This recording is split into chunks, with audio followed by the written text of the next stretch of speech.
What's up with people saying my dogs are barking when their feet hurt?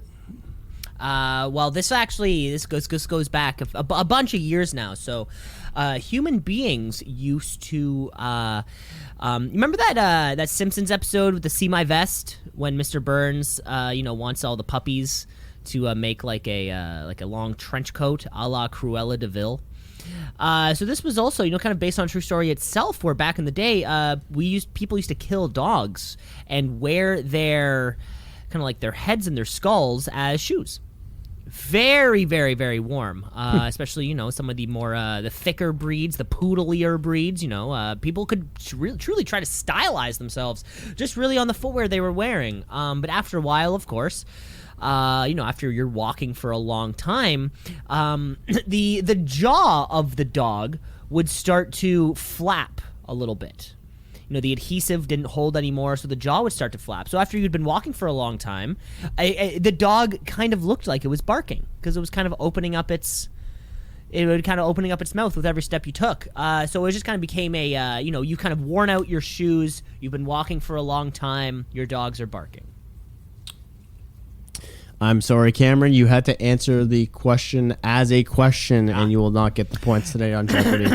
Which is weird. Yeah, this new we're looking for this new Jeopardy host, Cam, and you've been thinking about it.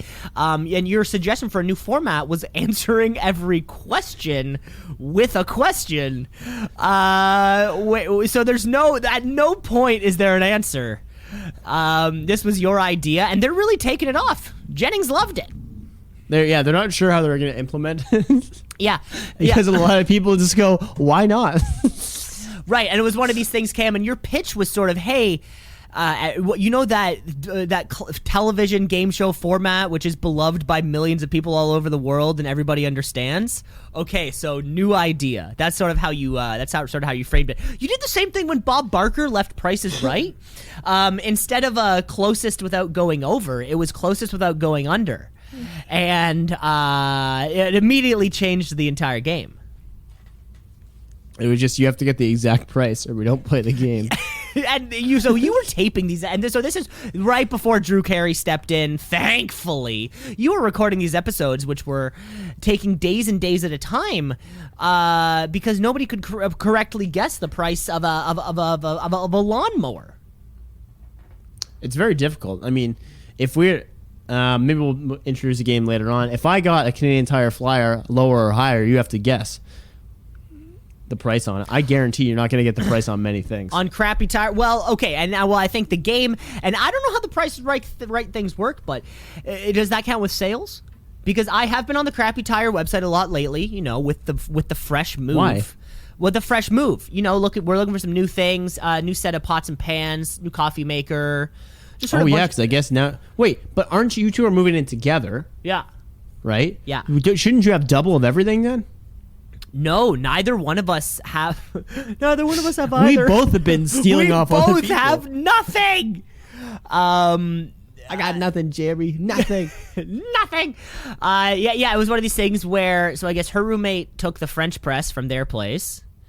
My roommate took the coffee maker from my place because it was sort of like what they bring in, right? So it just so happened neither one of us has a coffee maker, a kettle.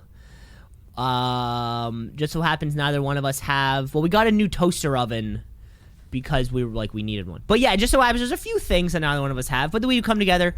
We got we got the furniture. We got the basic furniture to get us through until it's time. Furniture's definitely a good one. We've got the furniture to get us through until it's time to, replan. We each have a bedside table, but we know the goal is eventually. They don't match though, I imagine, right? No, not yet. But it's like, okay, bring the current bedside table there, and then we find the bedside tables which match. That kind of thing. Yeah. What about bedside lamps? Oh, we've been doing this. We got matching lamps too. Oh my god! So me and Shannon we used to have two matching lamps that went on our bedside, and then Shannon's sister's dog came over one time and chewed the lamp thing on one of them, and from there on, I've only had the one bedside lamp, which is extremely frustrating because I always have to turn off the light at night. Yeah, 2 lamps, baby. Figured that one out. Yeah, but now I can't get the matching one, so I have to get 2 more. That's how it works. Oh, it's way better. I'll be honest. I can't read shit when we're reading before going to bed because the lamp's on the other fucking side of the room. I can't see. I can't get at an angle. Oh, I'm reading shit. I'm reading before I go to bed all the time. What are you talking about? What? Yeah. No, I just it's comics, but that's still reading. I won't hide behind that. I'm not reading manifestos or something. Nor should I be. I'm writing them, baby. I know what's going on here. I know how to solve the world's problems. I'm writing manifestos. Right. You don't think so? Well, okay. Okay. How long would your manifesto be if you had to write one? Mine would be real short, kind of maybe like 11 Times New Roman font. And it would be a comic book? No, I just got like a couple short bullet pointy style, maybe like a little paragraph. It would mostly include people need to start walking appropriately on the sidewalk. More people need to be aware about kind of like sidewalk awareness. There's an appendix of songs that you can't play at weddings. Oh yeah. Oh man, that keeps going. Well, that there's sort of like an add-on to the book, like a compendium. There's an add-on to the compendium to the manifesto. There's like sub laws and whatnot. It looks like an accounting textbook. Yeah, thou shall not wear a team's jersey at a stadium while they are not playing, unless they are the son of that player and he was recently traded. Notwithstanding the clause that he is a stepfather. Remember when you were reading like bad like high school prints of Shakespeare, and then all along the borders and the bottom it'll always have the kind of this is what this means, this is what this means, this is what this means. No, because I knew how to read. Exactly. But it's all that. It just kind of looks like that. Which so it would probably be a lot of pages, just because. But I feel like the explaining the pure material would actually be longer than the material itself, because there'd be a lot of. Not complain when someone suggests to put on the 19-minute album, notwithstanding the clauses that it's an emergency, but all other things, if someone requests it, is allowed to play the all album. things being equal, that should be allowed to be played. Exactly. It's a lot of little rules like this, a lot of personal stories as to why I don't believe, things are a certain way. And I think the amount of detail into it is really what will attract people towards it. It's going to be a lot of like, hey, I feel the same way type of stuff. Right. Nothing life-changing. Really not going to make a big ding or impact. No. But it's something. That's kind of what it's going to look like. What'd yours look like? Mine, I think we have some of the same rules. I think that last one I made with the stadium is definitely a big one. Oh, that's a huge one. Everyone who does that can go fuck themselves. Like, imagine how much life would be better if it wasn't filled with the types of people who wear other jerseys to the fucking games of other teams just because they're in that city, or whatever way they try to justify it in their thick shit fucking skulls. That's enough. I've had enough of that. Thou shalt not speak to someone who they have not spoken to in 10 years' time while seeing them at their local bar from their high school. Yes. Also, every single point has to start with thou shalt not. And then immediately drop the old-timey English thing, but it's important that it's there in the first place. I would have a reading list. Would you have a reading list? A reading of books to be read? Yeah. Yeah, probably. The Avengers' first comic book. I don't know. You got Hop on Pop. Everyone should have at least read Hop on Pop. We got Switzerland tourism. I got that one up there. So Hop on Pop. Everyone should have read at least one. At least one, but not more than two collections of Chuck Klosterman essays. I don't even know that. I got two collections, Cam. Guess what's coming your way? Guess what's coming your way for your birthday, bud? Some new reading. It's gonna be in your stocking. You wanna hear about Val Kilmer's cattle ranch? You should also read. After Genesis in the Bible, when it's this person begot this person begot this person. Just because that's really the only part of the Bible that stands out to me. There's kind of like a 3,000 year time period where they write it in, and most books or movies aren't that They don't care about family lineage that much. So I think that one page in the Bible is very important. Yeah, I didn't read the Bible. The Bibli? No, let's skip that one on my reading list. Right.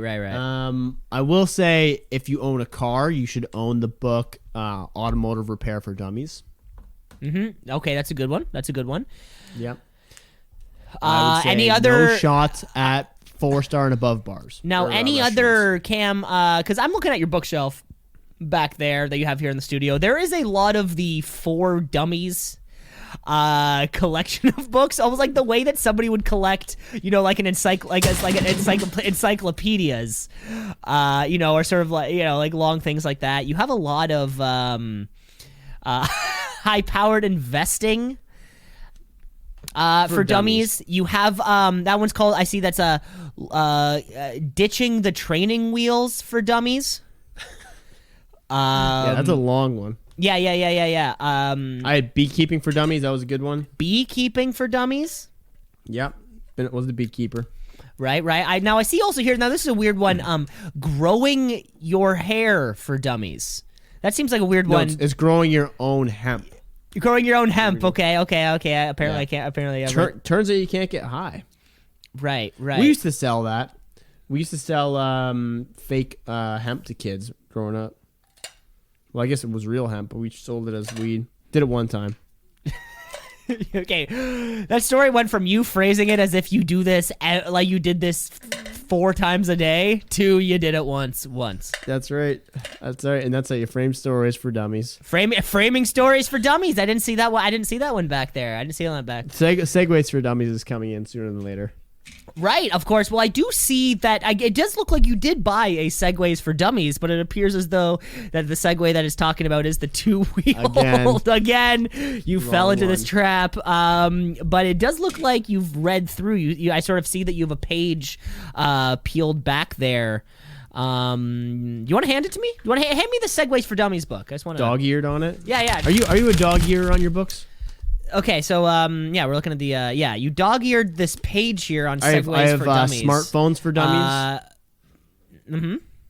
Anyone? What else? For Dummies, the books I got. We got what else we got in there? Self-respect for Dummies. Self-respect for how Dummies. To use your own iPhone for Dummies.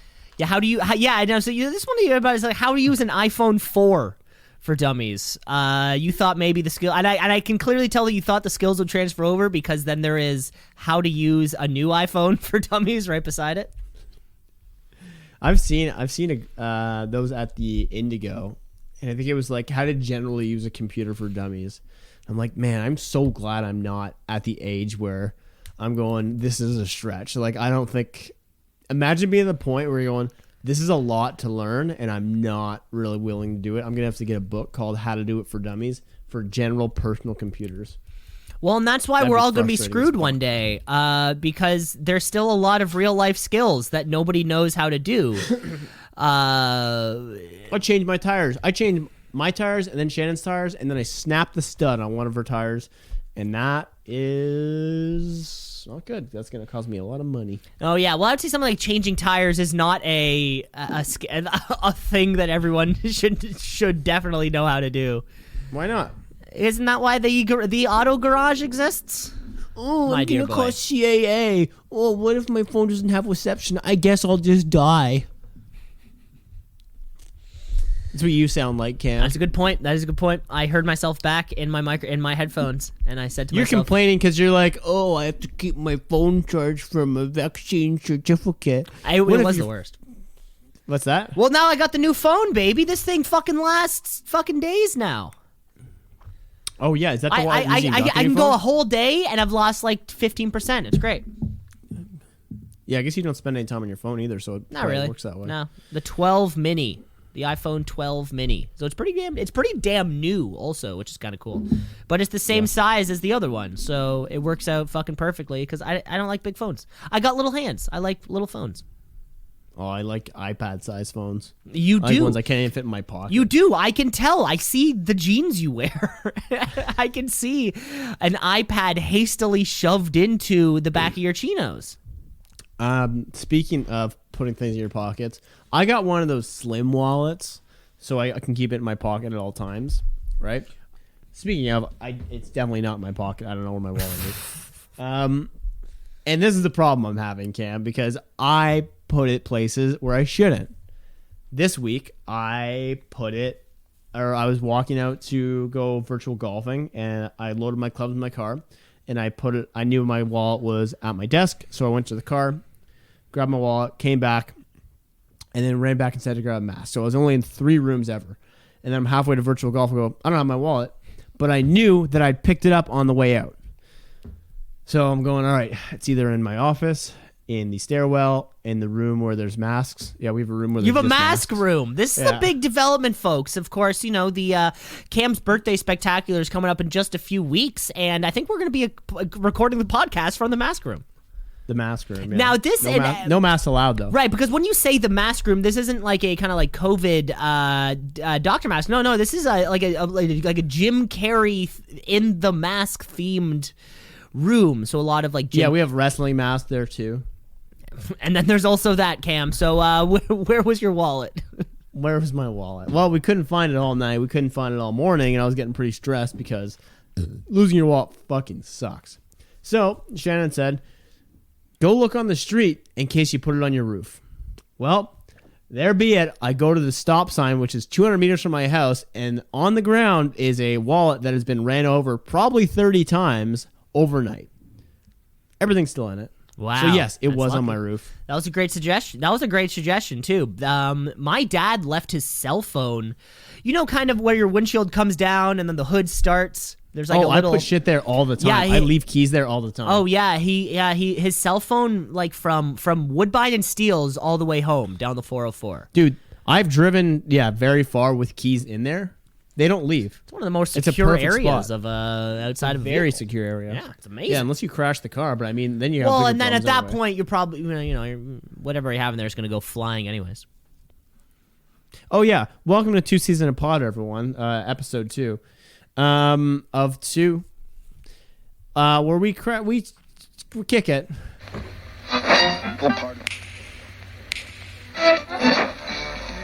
Continuing Tonight on Two C's in a Pod, 96.7 on your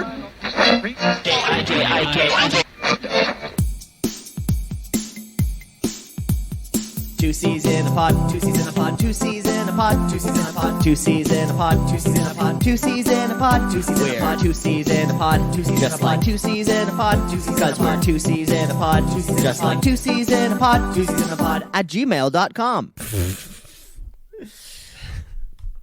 Thank you for that, Cam. All right, cameras. I waited 17 and a half minutes for that fucking introduction. Welcome to the, I guess this would be episdsode 96. Extended edition. Is this episode 96 or episode 95 again? Part 2. It's up to you, baby. It's I up think to you. it's 96. It's episode 96, Yeah, baby. fans That don't means take we're you. inching closer towards that one hundo.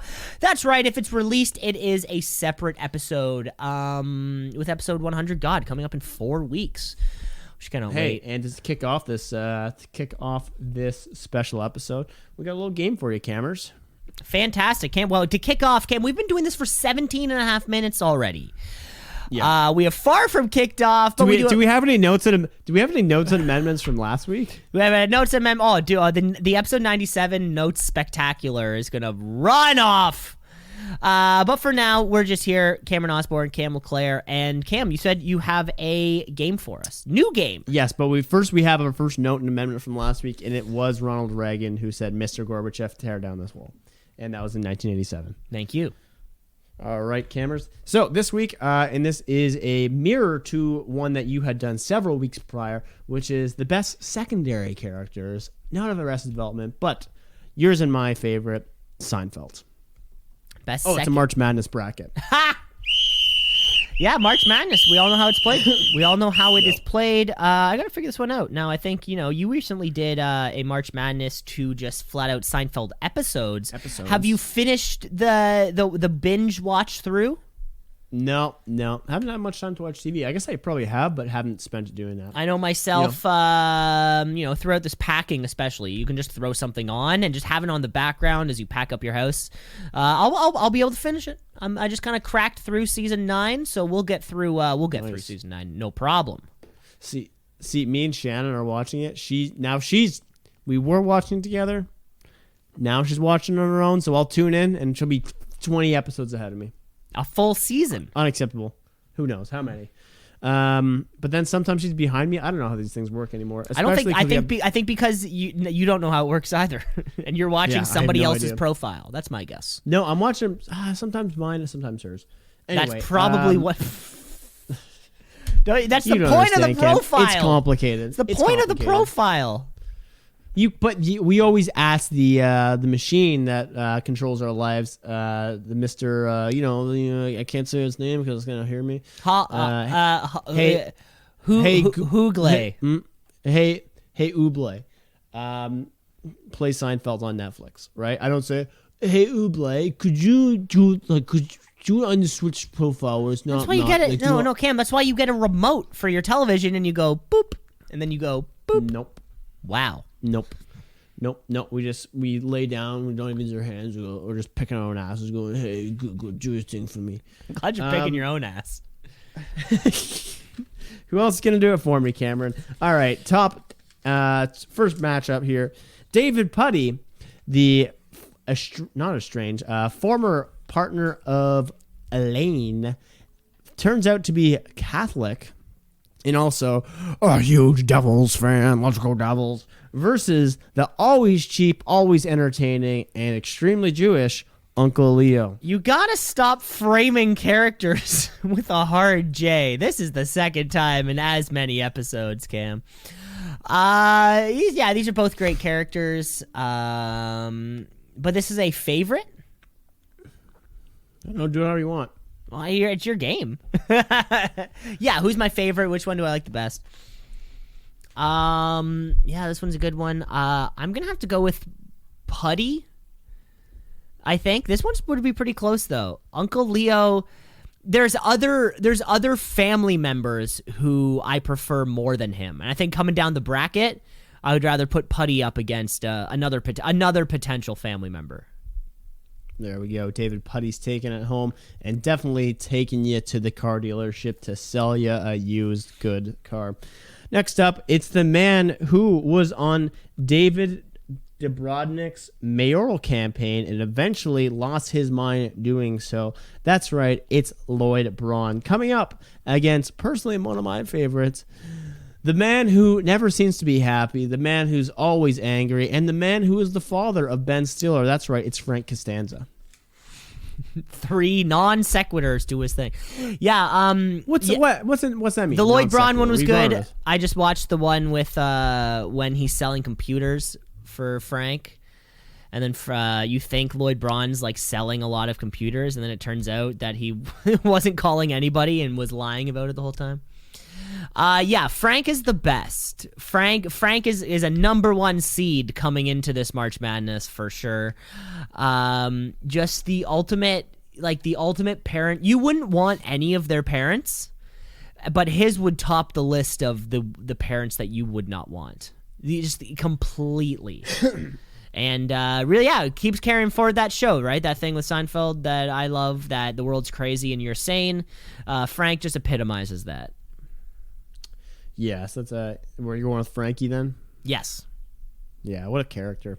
Absolutely, he's personally one of my favorite characters. I see shades of him on my own father, and I think that's why I love him. Coming up next, it's Jackie Giles versus the man who also resembles my father because of the way he leads people with blind confidence without much knowledge behind it. That's right, it's Jay Peterman. Yeah, Jay. Well, these are two. This is a funny matchup too because Peterman, based, he's a real person, and then Jackie Childs kind of being based on Johnny Cochran. Correct. In that same kind of thing. So this is a fantastic matchup, right? Because they're both playing that sensationalized version of what the person is actually like. Both fantastic actors. I would have loved to see more Jackie throughout the show, just because I think he Peterman only makes 2 appearances. a few. The one with the coffee, the one with the hot coffee, the one with the bra, and the one with the cigarettes. And then I guess he's their lawyer in the series finale. And I think so I think just because of pure volume that we get, Peterman's got to take this win. We see more funny moments, and it's just kind of very straight-faced ridiculous. Yeah, he's great. What a great character. Hey, is what's the guy's name again? The Steinbrenner, is that voiced by Larry David? That's Larry David's voice. Yeah. Yeah. Okay, I thought so. So it's not Steinbrenner? No, I don't think it's Steinbrenner. I don't think it's the back of Steinbrenner's head either. You don't think so? I don't think so. Weird. I thought they would do that. Yeah. Next up, it's the Dentist to the Stars, the man who has an episode which definitely cannot be aired today because he is seen zipping up his own pants after the dentist appointment. That's right. It's Tim Whatley versus the man who hosted the Millennia Party, Jerry's enemy, but Kramer's best friend, the neighbor down the street, the postman who does not work in the rain. It's Newman. Neither rain nor sleet nor snow. Another great matchup. I don't know if that Tim Whatley episode would be canceled so much in that, it's never confirmed that what was happening. I think it is part of that. The way that we experience the story through Jerry's eyes, it's perceived as though the world is like that. That's the crazy thing. Like, he's completely justified and right. And you know what? Occam's razor, more often, the simplest solution is often the right one. The most complicated solution would be your dentist and dental hygienist having sex on top of you while they're that's the craziest story. The easiest story is probably just he spilled water on his shirt and then retucked it. Tim Whatley, though, great stuff. He's in that John Voight one. He comes back when he converts to Judaism, purely for the jokes. So Tim Whatley, you're walking ahead. There we go. Okay, we got some tough matchups here. I think I know who's going to take this one. It's the used car salesman who loves the high five versus the man who is famous for his beltless trench coat. Frank Costanza versus David Puddy. I know. I think you're wrong on that one. It was Morty Seinfeld was the beltless trench coat. Oh, my apologies. That's okay. I just want to hit you now before the notes and amendments department hits you. Puddy has great, just his monotone thing. Is a lot of fun. Of course, the voice of Joe Swanson. It's nice to know that the actor kind of got to remain a similar type of deadpan throughout. He was kind of character casted. But the combination of, because if Frank Costanza is out there on the court, whatever fucking Miss Costanza, she's on the bench right there. She's waiting to be subbed in. The combo, the 1-2 punch of those two people would be the absolute worst parents to have ever. Oh, imagine that at Thanksgiving. Yeah, imagine that ever. So Frank Costanza, you walk ahead. Yes. All right. Next up, we have a tough one here with Mr. Peterman himself versus. Did you go with Whatley or Newman? I think you went with Whatley. I went with Tim Whatley. Yeah. Yeah.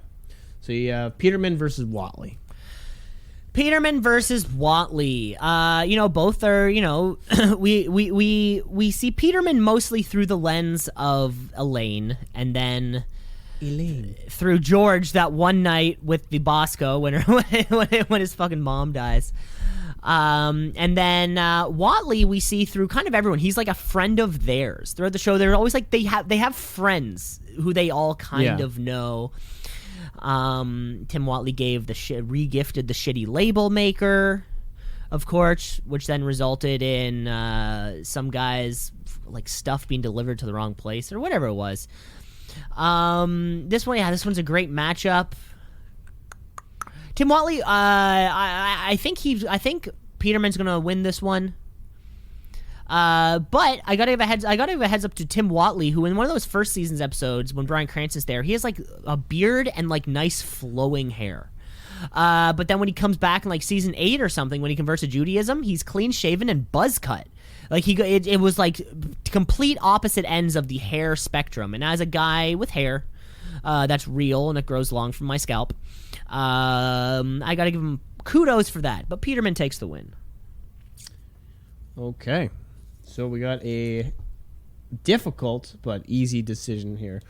We have the man who was our fearless leader and possibly the promoter of the Urban Sombrero versus the founder of Festivus. That's right. Frank Costanza versus Jay Peterman.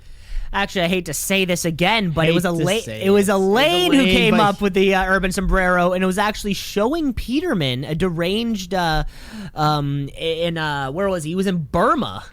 Got insane, gone crazy, and when he saw the Urban Sombrero, he knew he had to return to his company. Yeah, this is this is a matchup of truly two of these people I think would be the top two. Deservingly so to be here. Two of the funniest characters. And I'm gonna have to give it to Frank for this one. The role that the Costanza's parents, like the way it grew, was incredible. You know, it was a few episodes in season 3, maybe. He's talked about his parents before. He has a sister that is never mentioned ever again. But then, and then Frank just starts getting more screen time. And then he's wearing then he's got tits and he's wearing the man's ear. And then he converts George's room into a billiards hall. His arc is incredible. So Frank Costanza, you are the clear-cut winner of this edition of March Madness. Wow. I think we all could have predicted that off the hop. I should have gave you some more difficult characters. But No, that's fine. That's fine. I think we got to give credit to where credit is where credit is due. I think maybe there could be a March Madness in the women that Jerry dated. We'll do a super misogynistic bracket one time where we'll rank the problems of the women that Jerry date. Man hands. Oh boy. Bad laugh. It goes on. The tractor story. Yeah. Remember the tractor story? Yeah. What was it? I think it was yeah, you're right. I said yep too quickly. I think the story was like the story ends up being she banged her cousin who gave her herpes on a tractor. Like they banged on a tractor. Yeah. No, she said I watched it this morning. It said, "Oh, I got gonorrhea because I rode a tractor in my bathing suit," or at least that's what my cousin told me. Yeah, it was something like okay, yeah. It's a funny one. Anyway, it was funny. I enjoyed it. You enjoyed it. That was a great bracket, Cam. Thanks so much. That was a lot of fun. Thanks. All right. Should we plow to our final game of the evening? I don't know. How much time have we rocked through on this episode right here? So we're at an hour 19 total, so that means Never mind, go on. You're smart. I thought you were gonna do the math in your head instead of letting the listeners in. But let them know how the sausage is made, how the hot dog's made. Shout out to flashback to episode 95. We have 10 minutes left. Fantastic. So 35 minutes. We have 35 minutes so far. Fantastic. Well, then let's kick into our final game of the evening. Like Cam said, it's a little game called Headline or Asinine. Hey, headline or asinine.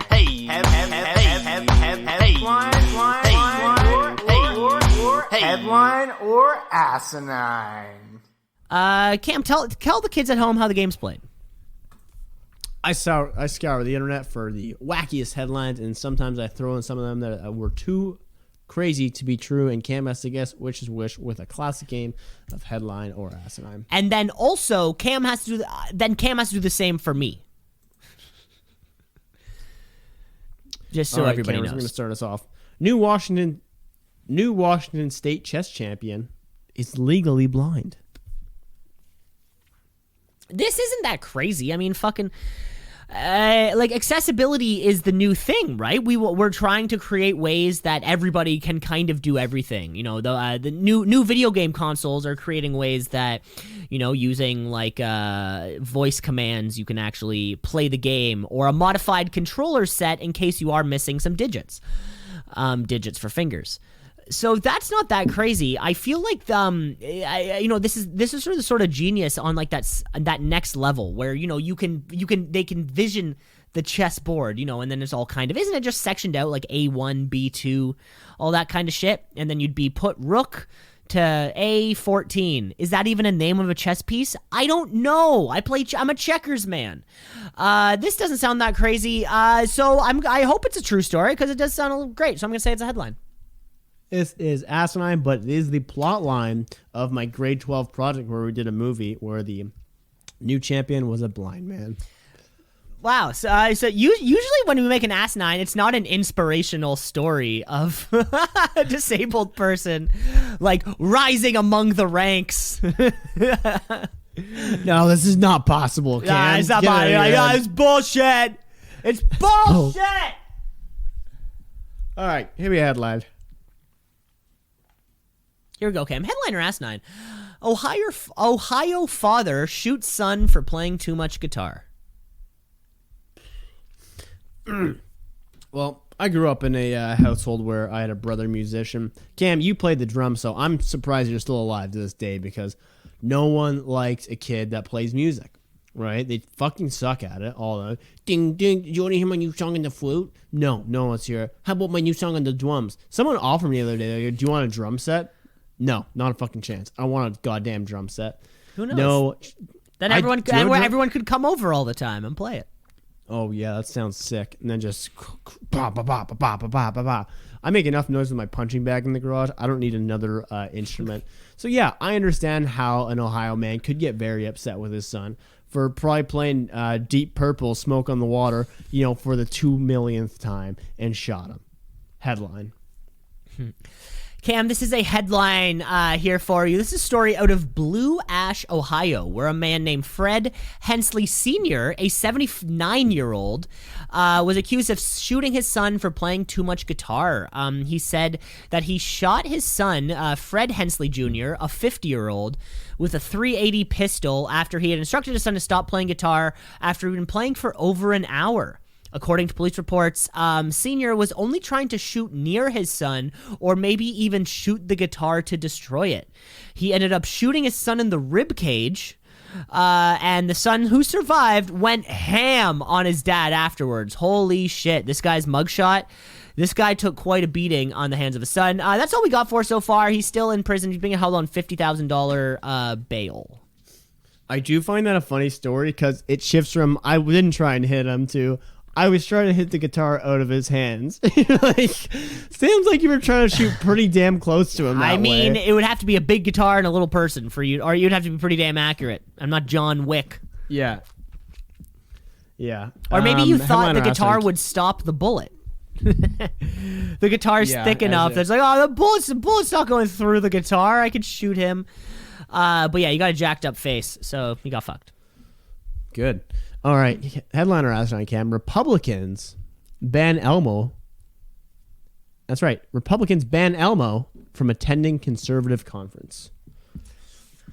Yeah, I see this happening. Of course, you know, there is no like conservative, politically charged, like kids puppet show. So then by nature, this one has to be the liberal bad one.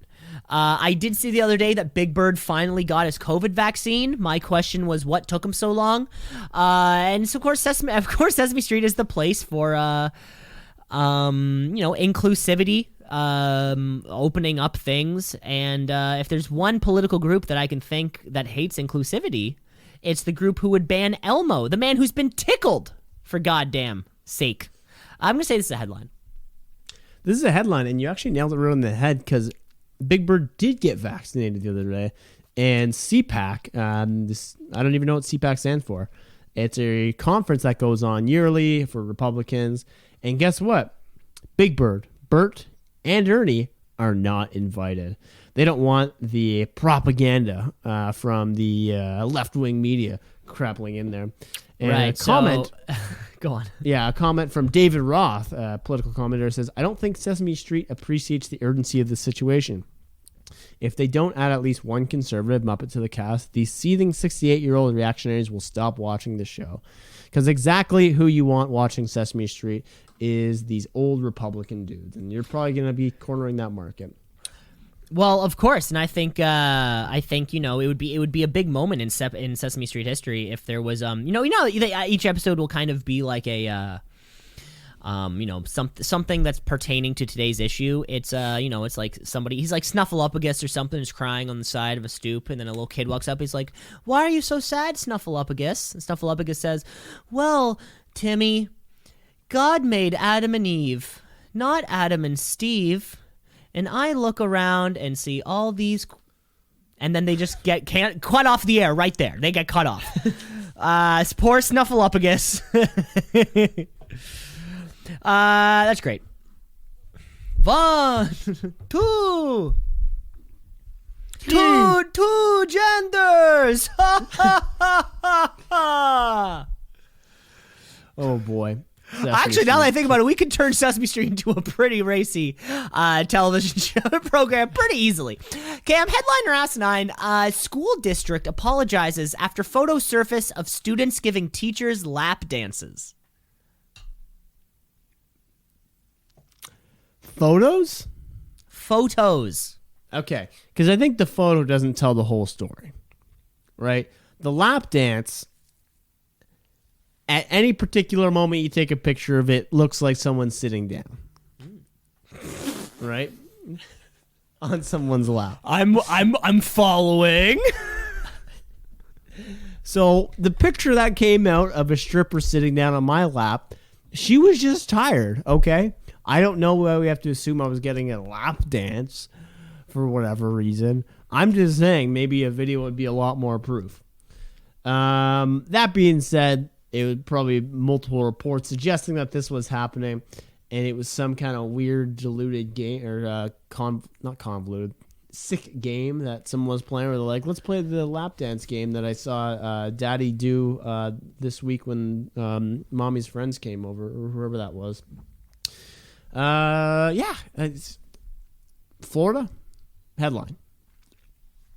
Cam, this is a headline here for you. This is a story out of Kentucky, out of the Hazard district, where Hazard High School has apologized after photos came up from a homecoming rally, which showed students, both male and female, in underwear and bikinis giving teachers lap dances. That is correct. At one point in the homecoming rally, the new teachers to the school were brought down and to be kind of initiated into the school, while probably something like Party Rockin' in the House Tonight played by a DJ, and students danced all up on their teachers. The photos were posted by the school's principal, Donald Mobellanini, who also happens to be the county's mayor. That's right, Hazard County mayor and high school principal posted photos of his students giving his faculty lap dances.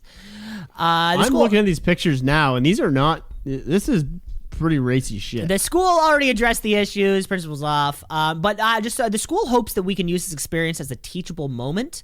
And in the future, for anybody who might be listening who is attending Hazard High School sanctioned events, there will be a strict dress code that students will have to adhere to.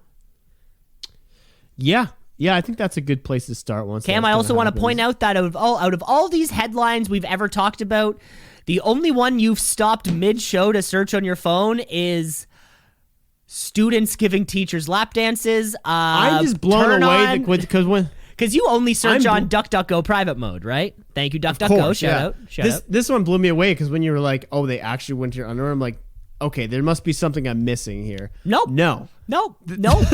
Folks at home, use DuckDuckGo private mode to search up the headline, "Student gives teacher lap dance." Safe search off, images on, and then just start violently masturbating. That's what we do here. All right, last headline. River that smells like beer discovered in Hawaii. That would be terrible. Yeah, especially if you're hungover. So yeah, I know the taste, or sorry, the smell rather. It's kind of like that hoppy, weedy smell. That's actually the smell of like scum or something. So we have there's this pipe that we run, that we use at Halloween. We push out a fog machine, it goes through a pipe, and then it comes out of the grates in the floors. It looks really cool. But so much condensation from this, from just this straight up vape juice and just extra water collects down there amongst the old pipes, and they have to suck it up. And every time you suck up this scum, it always smells kind of like beer. It's hoppy. It's like weedy in a weird thing. So I think there is some kind of like chemical thing that's going on down here. I wonder if that's what's happening in this Hawaii river. That being said, I don't think there's a single booze I would want a river to smell like. If it just smelled like tequila, strong tequila all the time, as long as it doesn't taste like tequila, strong tequila all the time, I'll go for a dip. I'm going to say this is a headline. Oh, big yawn from Cam. Big yawn. We're trying to hold it in. We couldn't. Yes, this is a real headline of Waipio, the valley of Waipio, where the river was discovered to smell like beer, as some locals found out that no, this wasn't a weird natural phenomenon. This is actually a leakage from a beer manufacturer down the road that went into a creek and eventually ended up in the river. The beer had a 0.4% sugar in it, which is the ingredient for making beer, meaning that the water was actually 1.2% alcohol. Pretty insane if you ask me. 1.2%. I know, right? That's crazy. Yeah, so don't be drinking that water. There's questions whether this will be charged in a criminal case or not, but Paradise Beverages, don't drink from there. Wow. Cam, okay, your final headline here. Headliner Assinine, New York man bursts into flames after being shocked with a taser. Oh, another big yawn. Jesus. Big yawn. It's getting dark over here. We've been podcasting for 7 hours, I imagine, at least. This is a podcast-a-thon? Podcastathon? Podcastathon. Burst into flames.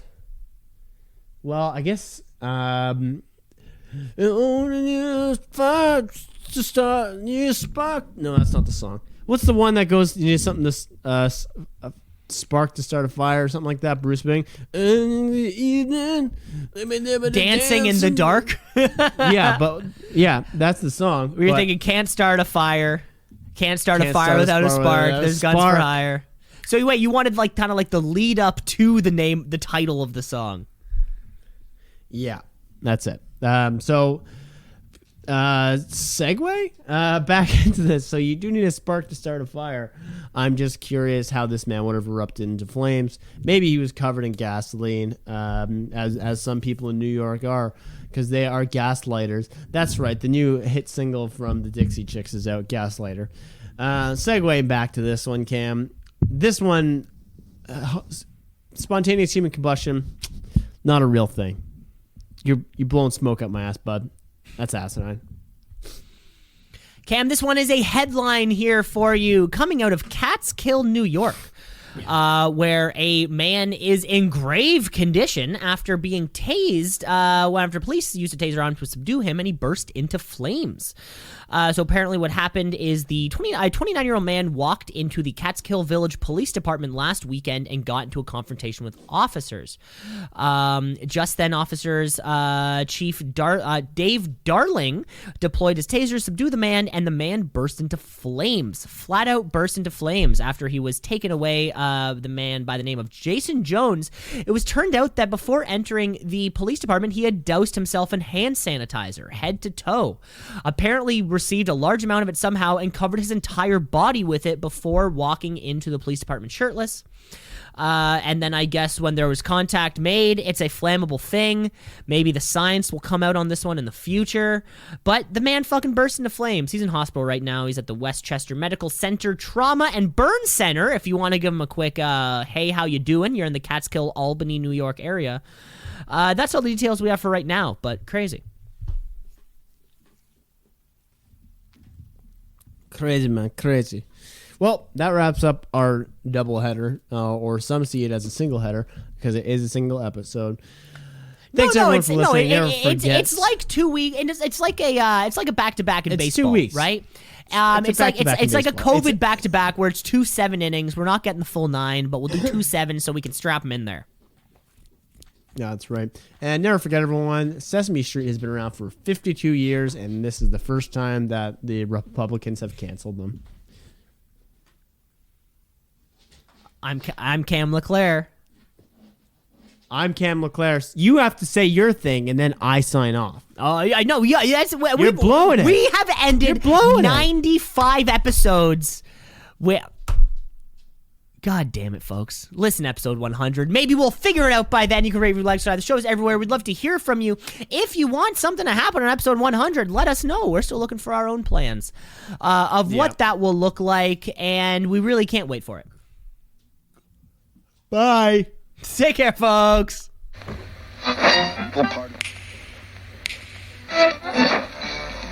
Continuing tonight on Two C's in a Pod. 96.7 on your.